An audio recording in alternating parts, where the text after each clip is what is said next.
बाबा। अरे खुश रह रघु बाबू। कहा समाचार बा हो? एकदम बढ़िया बानी बाबा। देखी ना हमरा मन में एगो विचार आइल। हाँ कहा। सोचे तनी मुखिया वाला चुनाव लड़ के हम। अरे तो लड़, चुनाव लड़, लेकिन हे वेशभूषा में नहीं, होलिया बदले के पड़ी। वेशभूषा बदलो आ मोछ रख, तब चुनाव लड़। हमारा आशीर्वाद तो तारा साथे बटले बा। जी जी। अब चल तनी हम खूब अपन तगड़ा मोछ बनावनी आ चुनाव लड़ेम और जीतेम भी। तो अपन आशीर्वाद एकदम आशीर्वाद बा बाबू, एकदम आशीर्वाद बा। जी जी ठीक बाबू। चल तनी बाबा। ठीक बा।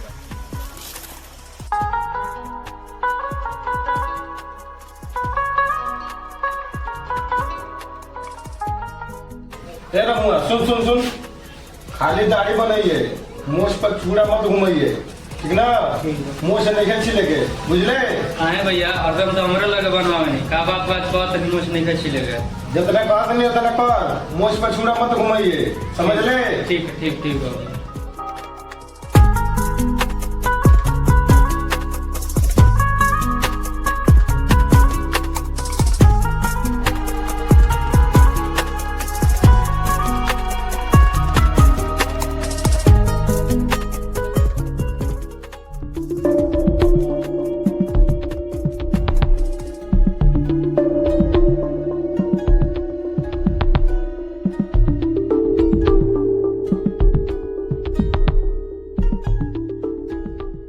अब मोछ भइल बा चुनाव लड़े वाला, ये मोछ पर तो अब चुनाव लड़े।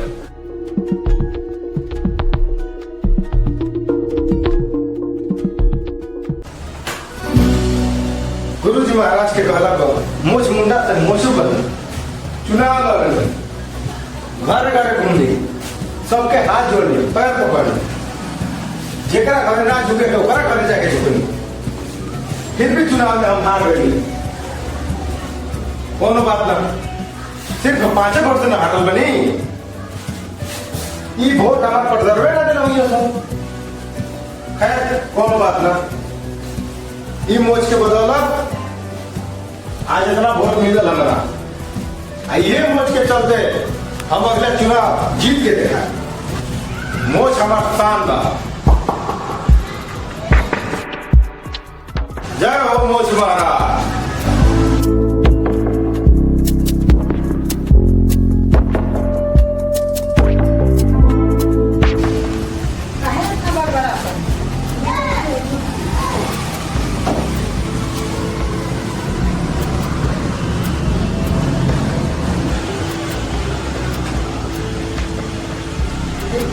मोछ रखला से कुछ मिल गंदा फायदा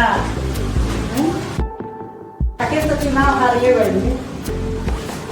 तू नहीं कुछ जाना, ये मोच के बदौलत हमरा आज इतना वोट मिला। सिर्फ 5 वोट से ही हम हारल बनी। आई वोट सारा हमारे पर दरवे ना देलो ये सब। घबरा मत, ये मोच के बदौलत हम अगला चुनाव जीत के दिखाए।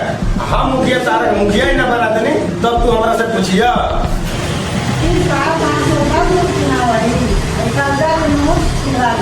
काहे करा किसी आ तो मुखिया से तारा का परेशानी बा?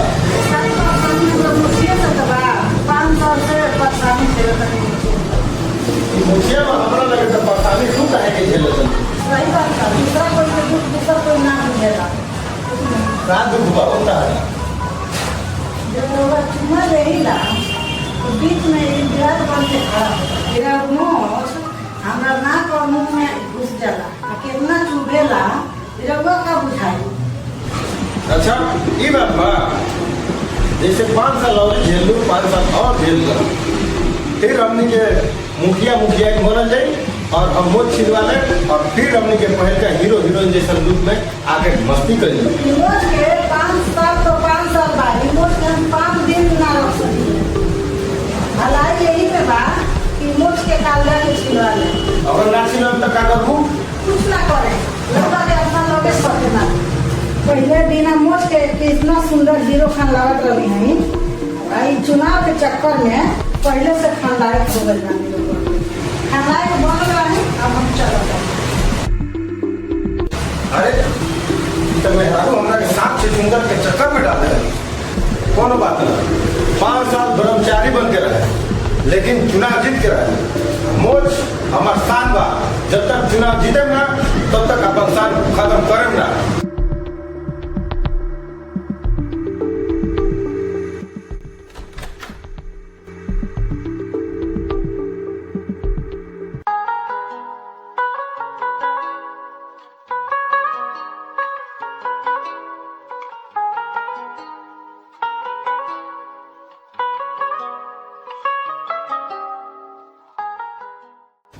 कहू खाली खिसियाले रहू का? ठीक बा खिसियाइल, बाकी हम मोछ ना छिलुआ।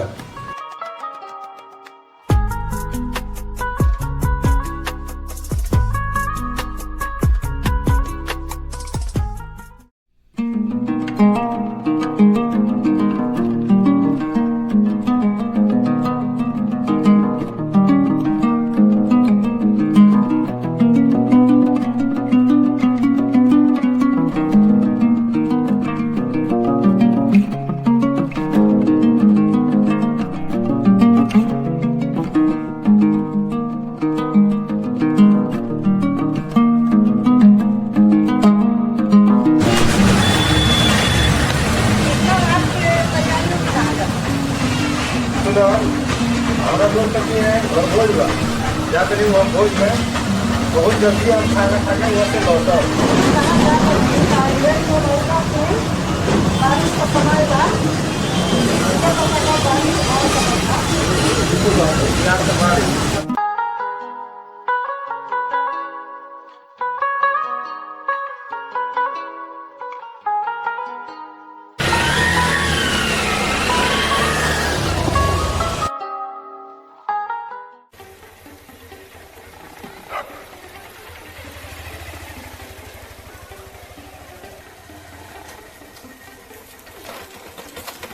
रोको रोको रोको बाबू रोको रोको।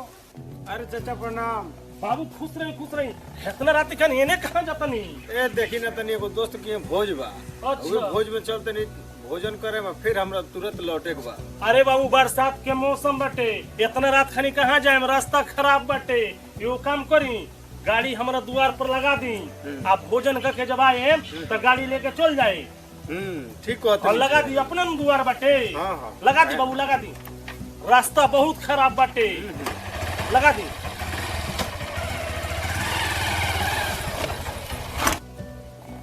ए चाचा मोटरसाइकिल तो रखवा देनी। ए जैसे सभ्या गांव के तरह दूर बा। मैं बाबू 1 किलोमीटर बट नहीं बाटे, बारिश भइल बा, किचड़ दुनिया भर के बाटे। खा के उन्हें सही है, अपन मोटरसाइकिल उठैया चल दी। अच्छा अच्छा ठीक बा चाचा ठीक बा। ठीक बा लगा ही बाटे बाबू।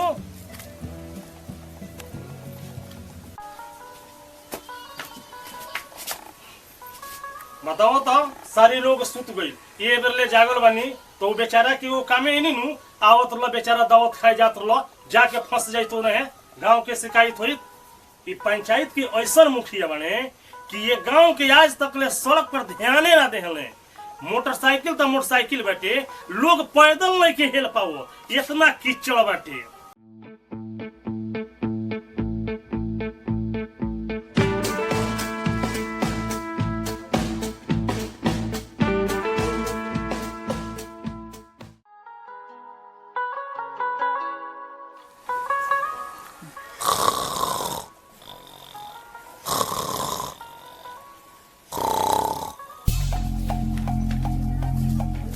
भाजी ए भाजी ए भाजी इन जरा तो मर सुतले सुबिया त घोड़ा बिन के सुतल बड़े का काहे है नाच पर तो खोल लेलो सब कोनी के बुझाता नहीं थे। चोर देख लो सो चोर चलो चलो चलो दिखाई ला लाठी मार चलो ले ले चल का जा भाई नाच पर गाय नहीं थे काले कौन सा चुरा ले दूंगा चोर। हाला करो तो जल्दी छिले तो चोर चोर चोर पकड़ जाओ गाय चोरा के ले गइल चोर। गाय चोरी हो गई, गाय पकड़ा जाओ।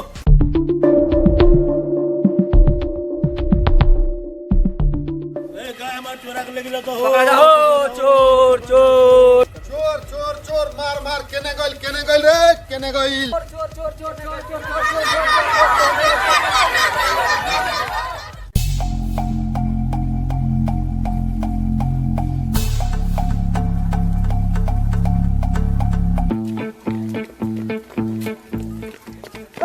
देखो वो चोर भागता गिर जाता चलो चलो हो जाता पकड़ पकड़ पकड़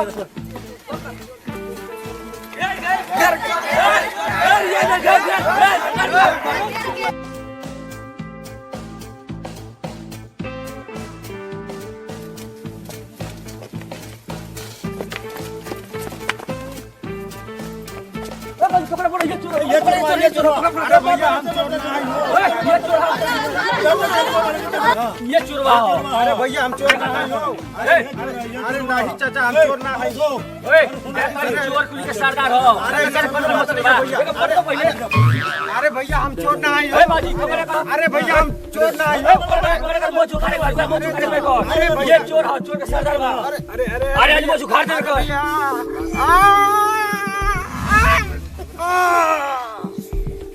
सी मुंह तू खाड़ देनी जा। एक टांग ले चलो घर में। और ओई पोले बांध के बड़ी मार दे। चल टांग ले चला। चल बांध जा बांध का।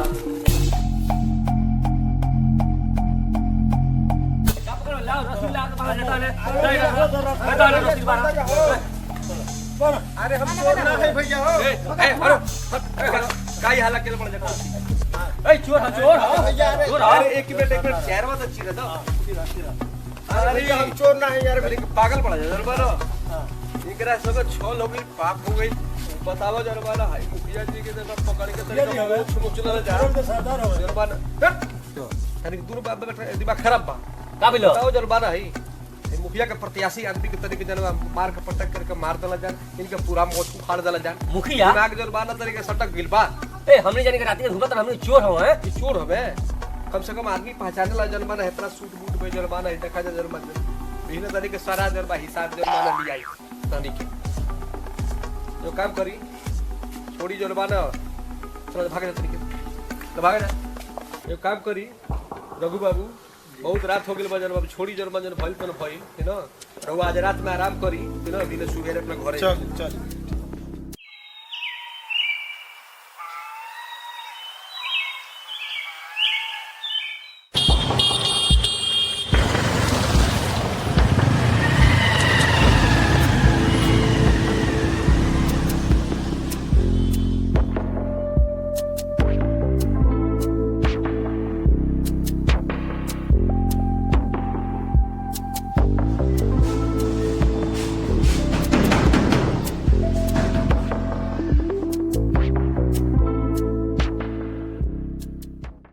चली बैठी हो जा। काहे मुंह बोलले बनी जी? ई छोड़ा पहले जा सुसुम पानी और सूती कपड़ा लेके आओ तो जा।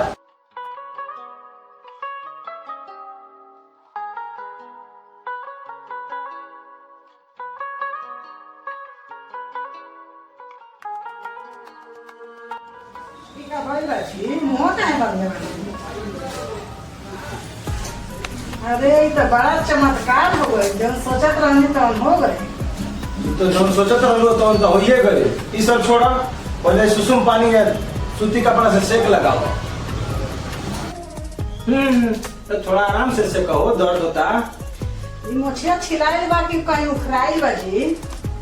पहले आराम से एकरा के सेकता अबे सारा बात बताओ देनी तारा के। बैठा बताओ देनी बैठा। जान तो लो काल गए दोस्त भी यहाँ भोज खाए रास्ता बहुत खराब रहा।